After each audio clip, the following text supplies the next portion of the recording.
రైతు రాజయ్య మృతి చెందడం చాలా బాధాకరమని మాజీ డిప్యూటీ స్పీకర్ పద్మా దేవేందర్ రెడ్డి అన్నారు.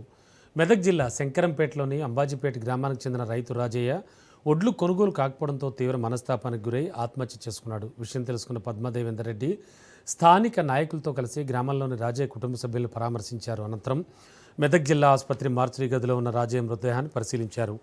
ఒడ్లు కొనుగోలు కాకపోవడం, అప్పులు ఎలా తీర్చాలో తెలియక రాజయ్య తీవ్ర ఆవేదనకు గురై ఆత్మహత్య చేసుకున్నాడని, రైతుల సమస్యలను ప్రభుత్వం పూర్తిగా నిర్లక్ష్యం చేస్తోందంటూ పద్మా దేవేందర్ విమర్శించారు. ప్రభుత్వం ఎప్పటికైనా స్పందించి రాష్ట్రంలోని అన్ని ఐకేపీ కేంద్రాల్లో వెంటనే ధాన్యం కొనుగోలు చేసి మిల్లులకు తరలించాలని డిమాండ్ చేశారు.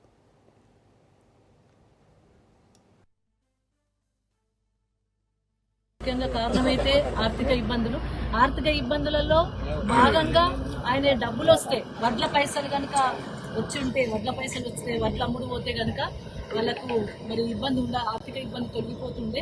కానీ వడ్లు అమ్ముడు పోకపోవడం వల్ల వడ్లు సెంటర్లోనే ఉండడం వల్ల 25 రోజుల నుండి సెంటర్కి తీసుకొచ్చి ఆ వడ్లు అమ్ముడు పోలేదు. 25 రోజుల నుండి సెంటర్లోనే ఎండినాయి తప్ప లారీలు రాలేదు, కాంట పెట్టలేదు. ఆ మనస్తాపంతోనే ఆయన మరి సూసైడ్ చేసుకోవడం జరిగింది. ఒకవేళ రాజయ్య వడ్లు కనుక తొందరగా పోయి ఉంటే, లారీలు వచ్చి ఉంటే, ఆ సెంటర్ దగ్గరికి ఈ లారీలు అమ్ముడు పోయి ఉంటే కనుక మరి రాజయ్య బతుకుతుండే అనేది అయితే డెఫినెట్గా మనం చెప్పుకోవచ్చు.